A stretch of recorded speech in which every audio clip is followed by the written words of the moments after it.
I mean, have you ever read where how the disciples died? How most of them died? Dragged to death, uh, crucified. I think burned.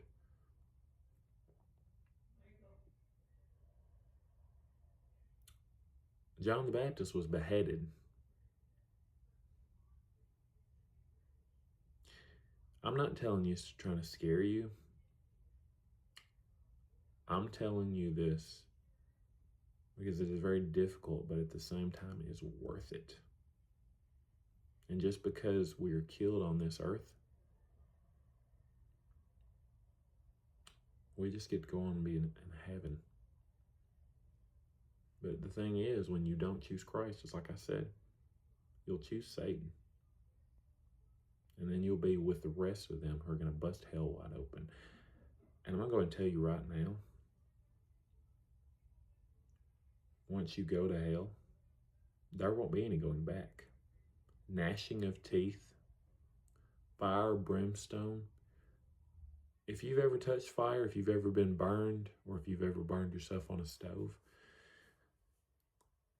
I'm just gonna kind of give you just an idea of how bad it will be. 10,000 times worse. Or how about this? Here's just a hint of how bad it's going to be. How about like when people fall in a fire and they burn to death? It's going to be worse than that. And it's not just that. You're going to be separated from God. There won't be any good in you. There won't be any peace, joy.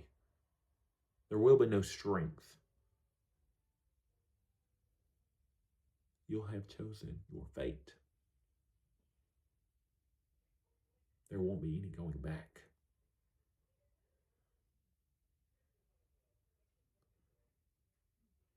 So if you're in your mind thinking right now, oh, none of this exists, it's all fairy tale, guess what?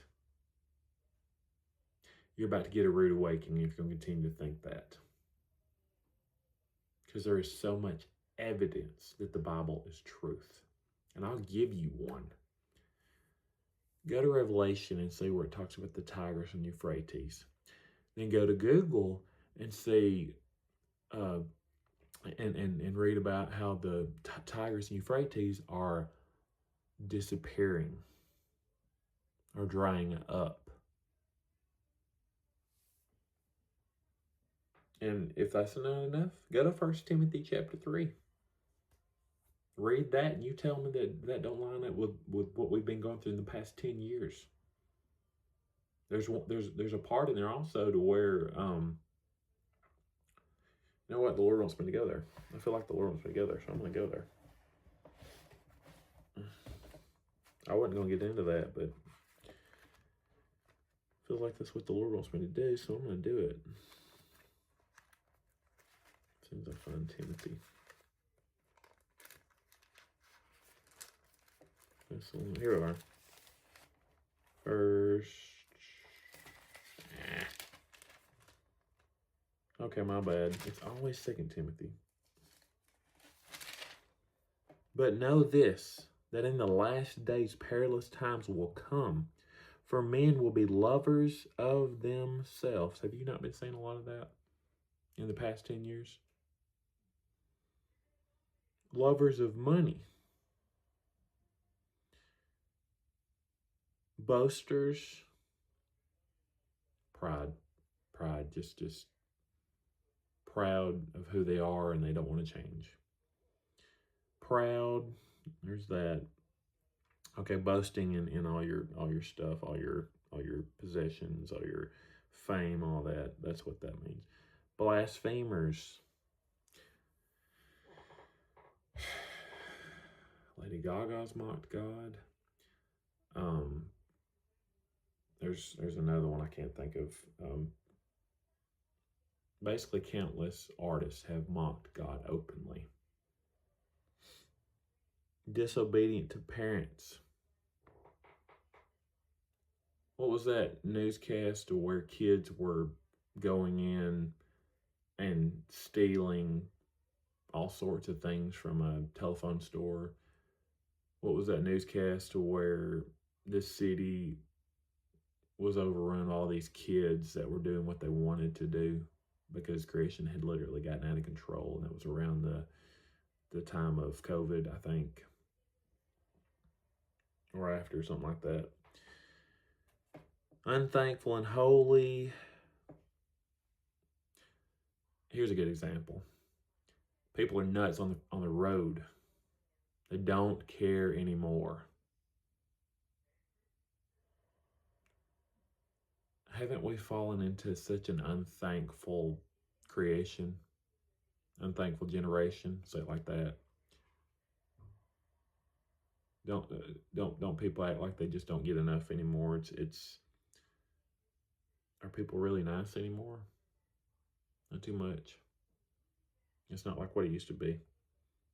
Unholy, unloving, unforgiving, slanderers. Has there not been so much gossip throughout the news about different people, articles, videos, newscasts, you name it, without self-control? Are people not going on national TV and doing things that are so ungodly? They're brutal. Wars, Hamas, more killing than we've ever seen. Didn't Jesus say in the last days there will be wars and rumors of wars? And here's a big one. I come across a video to where God protected Israel, because how do you fire rockets and they miss a whole location? And it was all the rockets. So you explain that to me.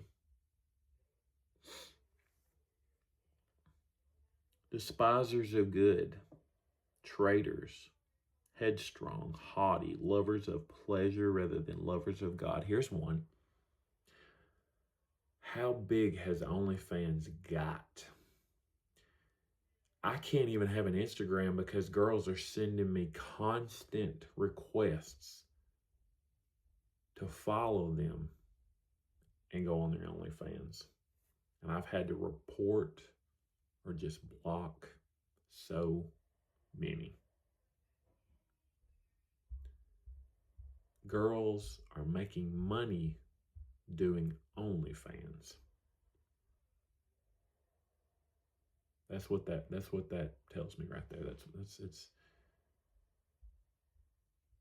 It wouldn't surprise me if that was bigger than the porn industry now. Wouldn't surprise me at all. And there was a Christian girl that went on a live or did a post saying, "Oh, God says it's okay for me to do OnlyFans." Go to Romans 6:8-6. To be carnally minded is death. Carnally is worldly, and here it is, sexually immoral. OnlyFans is nothing but sin.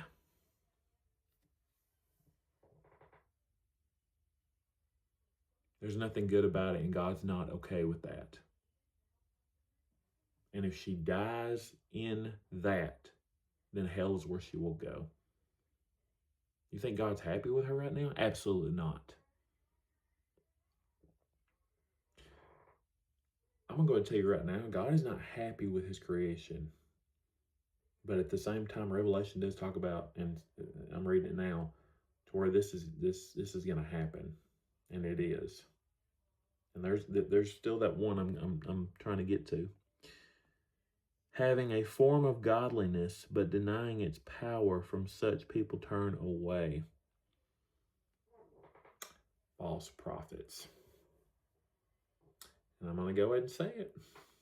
Joel Osteen. Kenneth Copeland. Here's one that I used to follow and I'm very upset with. Jesse Duplantis. Stephen Furtick. And I could keep going.